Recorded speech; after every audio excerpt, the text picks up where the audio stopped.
ತಮ್ಗೆ ಗೊತ್ತೇ ಇದೆ ಏನು ಪಿ ಸಿ ಮೋಹನ್ ಆಗಿರ್ಬೋದು ಅಥವಾ ಮನ್ಸೂರ್ ಅಲಿ ಖಾನ್ ಆಗಿರ್ಬೋದು ಅವರೆಲ್ಲ ಕೋಟಿ ಕುಳಗಳು ಜೊತೆಯಲ್ಲಿ ಪ್ರಭಾವಿ ನಾಯಕರುಗಳು ಇಂಥವ್ರ ಮಧ್ಯೆ ಸ್ಪರ್ಧೆ ಹೇಗೆ ಸಾಧ್ಯ ಅಂತ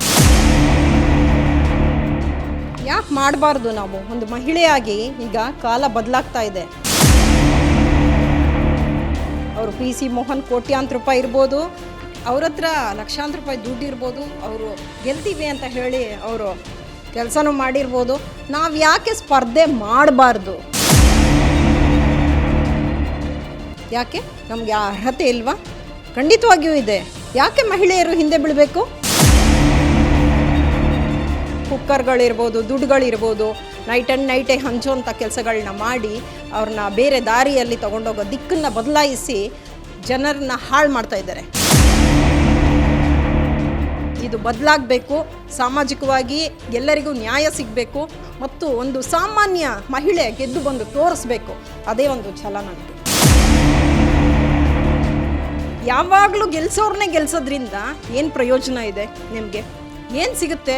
ಒಂದು 2 ದಿವಸದ್ದು ಖುಷಿ ಸಿಗ್ಬೋದೇನೋ. 5,000 3,000 ಹಿಂಗೆ ಕೊಟ್ಟು ನಿಮ್ಮನ್ನು ನೀವು ಮಾರ್ಕೋತಾ ಇದ್ದೀರಾ. ನಿಮ್ಮ ಹೆಣ್ಮಕ್ಳನ್ನ, ನಿಮ್ಮ ಮನೆಯವ್ರನ್ನೆಲ್ಲರನ್ನೂ ಸೇರಿಸಿ ಮಾರ್ಕೋತಾ ಇದ್ದೀರಾ. ದಯವಿಟ್ಟು ಆ ಕೆಲಸನ ಮಾಡಬೇಡಿ. ಅಂದರೆ ಬೆಂಗಳೂರು ದಕ್ಷಿಣ ಲೋಕಸಭಾ ಕ್ಷೇತ್ರದಿಂದ ಈಗಾಗಲೇ ತಮ್ಮೆಲ್ಲರಿಗೂ ಗೊತ್ತಿರುವಂಥ ಅಭ್ಯರ್ಥಿ ಏನು ಕಳೆದ ಬಾರಿ ಲೋಕಸಭಾ ಚುನಾವಣೆಯ ಬಿಜೆಪಿಯಿಂದ ಗೆದ್ದಿದ್ದಂಥ ಪಿ ಸಿ ಮೋಹನ್ ಅವರು, ಜೊತೆಯಲ್ಲಿ ಕಾಂಗ್ರೆಸ್ನ ಏನು ಮನ್ಸೂರ್ ಅಲಿ ಖಾನ್. ಸೊ ಇವರಿಬ್ಬರ ನಡುವೆ ತೀವ್ರವಾದಂಥ ಪೈಪೋಟಿ ಇರುವಂಥದ್ದು. ಇವರಿಬ್ಬರ ನಡುವೆ ನಾವು ಕೂಡ ಕಣದಲ್ಲಿ ಇದ್ದೀವಿ ಅಂತೇಳಿ ಎಚ್ಚರಿಸೋದಕ್ಕೆ ಒಬ್ಬರು ಮಹಿಳೆ ಬಂದಿದ್ದಾರೆ. ಅವರು ಶ್ರೀಮತಿ ಅಭಯಶೀಲ ಅವರು ಸ್ಪರ್ಧೆ ಮಾಡ್ತಾ ಇರುವಂಥ ಪಕ್ಷ ರಾಷ್ಟ್ರೀಯ ಸಮಾಜದಳ ಪಾರ್ಟಿ. ಸೊ ಸ್ಪರ್ಧೆಯ ಹಿನ್ನೆಲೆ ಹೇಗೆ ಸಾಧ್ಯ? ಈ ರೀತಿಯ ಪ್ರಬಲ ನಾಯಕರ ಮಧ್ಯೆ ಸ್ಪರ್ಧೆ ಮಾಡುವಂಥ ಆ ಒಂದು ಧೈರ್ಯ ಹೇಗೆ ಸಾಧ್ಯವಾಯಿತು ಈ ಮಹಿಳೆಗೆ? ಕೇಳೋಣ ಬನ್ನಿ ಮೇಡಮ್. ತಮ್ಗೆ ಗೊತ್ತೇ ಇದೆ ಏನು ಪಿ ಸಿ ಮೋಹನ್ ಆಗಿರ್ಬೋದು ಅಥವಾ ಮನ್ಸೂರ್ ಅಲಿ ಖಾನ್ ಆಗಿರ್ಬೋದು ಅವರೆಲ್ಲ ಕೋಟಿ ಕುಳಗಳು ಜೊತೆಯಲ್ಲಿ ಪ್ರಭಾವಿ ನಾಯಕರುಗಳು. ಇಂಥವ್ರ ಮಧ್ಯೆ ಸ್ಪರ್ಧೆ ಹೇಗೆ ಸಾಧ್ಯ ಅಂತ ಯಾಕೆ ಮಾಡಬಾರ್ದು? ನಾವು ಒಂದು ಮಹಿಳೆಯಾಗಿ ಈಗ ಕಾಲ ಬದಲಾಗ್ತಾ ಇದೆ. ಅವರು ಪಿ ಸಿ ಮೋಹನ್ ಕೋಟ್ಯಾಂತರ ರೂಪಾಯಿ ಇರ್ಬೋದು, ಅವ್ರ ಹತ್ರ ಲಕ್ಷಾಂತರ ರೂಪಾಯಿ ದುಡ್ಡು ಇರ್ಬೋದು, ಅವರು ಗೆಲ್ತೀವಿ ಅಂತ ಹೇಳಿ ಅವರು ಕೆಲಸನೂ ಮಾಡಿರ್ಬೋದು. ನಾವು ಯಾಕೆ ಸ್ಪರ್ಧೆ ಮಾಡಬಾರ್ದು? ಯಾಕೆ ನಮಗೆ ಆ ಅರ್ಹತೆ ಇಲ್ವಾ?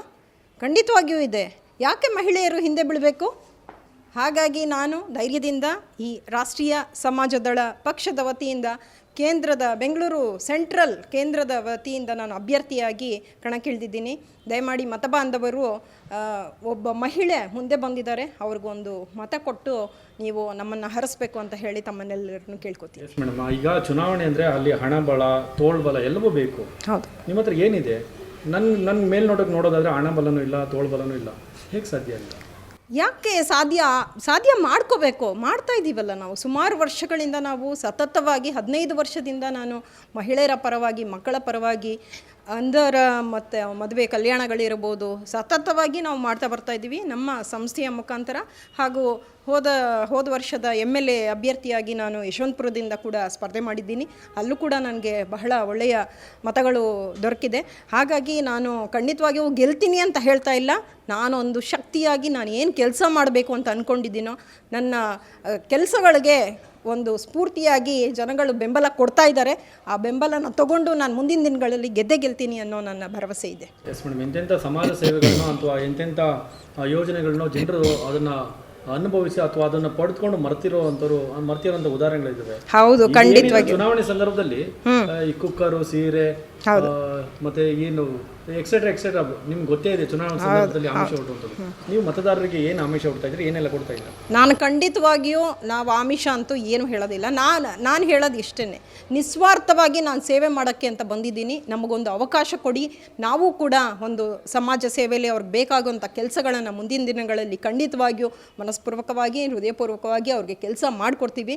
ಅಂಥವ್ರನ್ನ ಆಯ್ಕೆ ಮಾಡೋರು ಬಹಳಷ್ಟು ಯೂತ್ಸ್ ಇದ್ದಾರೆ, ಬಹಳ ಮಹಿಳೆಯರು ಬಹಳಷ್ಟು ಜನ ಇದ್ದಾರೆ. ಆದರೆ ಈ ಕಾಲದಲ್ಲಿ ಏನು ಗೊತ್ತಾ, ಇವರು ಕುಕ್ಕರ್ಗಳಿರ್ಬೋದು, ದುಡ್ಡುಗಳಿರ್ಬೋದು, ನೈಟ್ ಆ್ಯಂಡ್ ನೈಟೇ ಹಂಚುವಂಥ ಕೆಲಸಗಳನ್ನ ಮಾಡಿ ಅವ್ರನ್ನ ಬೇರೆ ದಾರಿಯಲ್ಲಿ ತೊಗೊಂಡೋಗೋ ದಿಕ್ಕನ್ನು ಬದಲಾಯಿಸಿ ಜನರನ್ನ ಹಾಳು ಮಾಡ್ತಾ ಇದ್ದಾರೆ. ಹಾಗಾಗಿ ಇದು ಬದಲಾಗಬೇಕು. ಸಾಮಾಜಿಕವಾಗಿ ಎಲ್ಲರಿಗೂ ನ್ಯಾಯ ಸಿಗಬೇಕು ಮತ್ತು ಒಂದು ಸಾಮಾನ್ಯ ಮಹಿಳೆ ಗೆದ್ದು ಬಂದು ತೋರಿಸ್ಬೇಕು. ಅದೇ ಒಂದು ಛಲ ನನಗೆ. ಇನ್ನು ಒಬ್ಬ ಮಹಿಳೆ ಈ ರೀತಿ ಒಬ್ಬ ಪ್ರಭಾವಿ ನಾಯಕರು ಇಬ್ಬರು ಕಣದಲ್ಲಿದ್ದಾರೆ. ಅಂಥವ್ರ ಮಧ್ಯೆ ಸ್ಪರ್ಧೆ ಮಾಡ್ತಾ ಇರುವಂಥದ್ದು ನಿಜಕ್ಕೂ ಒಂದು ನಿಮ್ಮ ಧೈರ್ಯ ಮೆಚ್ಚಬೇಕಾಗುತ್ತೆ. ಇನ್ನು ನಿಮ್ಮ ಪಕ್ಷದ ಚಿಹ್ನೆ ಯಾವ ಚಿಹ್ನೆ ಅಡಿ ಸ್ಪರ್ಧೆ? ಬೆಂಗಳೂರು ಸೆಂಟ್ರಲ್ ಅಭ್ಯರ್ಥಿಯಾಗಿ ನನ್ನನ್ನು ನನ್ನ ಕ್ರಮ ಸಂಖ್ಯೆ ಬಂದು 13 ಉಂಗುರದ ಗುರುತು ರಾಷ್ಟ್ರೀಯ ಸಮಾಜದಳ ಪಕ್ಷದ ಅಭ್ಯರ್ಥಿಯಾಗಿ ನಾನು ಕಣಕ್ಕಿಳಿದಿದ್ದೀನಿ. ದಯಮಾಡಿ ಮತಬಾಂಧವರಲ್ಲಿ ನಾನು ಕೇಳ್ಕೊಳ್ಳೋದು ಇಷ್ಟೇ, ಯಾವಾಗಲೂ ಗೆಲ್ಸೋರ್ನೇ ಗೆಲ್ಸೋದ್ರಿಂದ ಏನು ಪ್ರಯೋಜನ ಇದೆ? ನಿಮಗೆ ಏನು ಸಿಗುತ್ತೆ? ಒಂದು 2 ದಿವಸದ್ದು ಖುಷಿ ಸಿಗ್ಬೋದೇನೋ, 5,000 3,000 ಹಿಂಗೆ ಕೊಟ್ಟು ನಿಮ್ಮನ್ನು ನೀವು ಮಾರ್ಕೋತಾ ಇದ್ದೀರಾ, ನಿಮ್ಮ ಹೆಣ್ಮಕ್ಳನ್ನ ನಿಮ್ಮ ಮನೆಯವ್ರನ್ನೆಲ್ಲರನ್ನೂ ಸೇರಿಸಿ ಮಾರ್ಕೋತಾ ಇದ್ದೀರಾ. ದಯವಿಟ್ಟು ಆ ಕೆಲಸನ ಮಾಡಬೇಡಿ. ಯಾರು ಸೂಕ್ತವಾದ ಅಭ್ಯರ್ಥಿ ಇದ್ದಾರೆ, ಸಾಮಾನ್ಯ ಜನರಲ್ಲಿ ಬೆರೆತು ನಿಮ್ಮ ಜೊತೆ ಕೆಲಸ ಮಾಡೋವಂಥವ್ರನ್ನ ದಯವಿಟ್ಟು ಆಯ್ಕೆ ಮಾಡಿ. ನಾನೇ ಅಂತ ಇಲ್ಲ, ನೀವು ಗುರುತಿಸಿ ಯಾರು ಸರಿಯಾದ ಪ್ರಮಾಣದಲ್ಲಿ ಕೆಲಸ ಮಾಡ್ತಾ ಇದ್ದಾರೆ, ಯಾರಿಗೆ ಅವಕಾಶ ಕೊಡಬೇಕು ಅಂತ ತಿಳ್ಕೊಂಡು ದಯವಿಟ್ಟು ಅವ್ರಿಗೆ ಮತ ನೀಡಿ ಅಂತ ನಾನು ತಮ್ಮೆಲ್ಲರಲ್ಲೂ ಮತಯಾಚನೆ ಮಾಡ್ತೀನಿ. TV12 ಕನ್ನಡ, ಇದು ಕನ್ನಡಿಗರ ಧ್ವನಿ.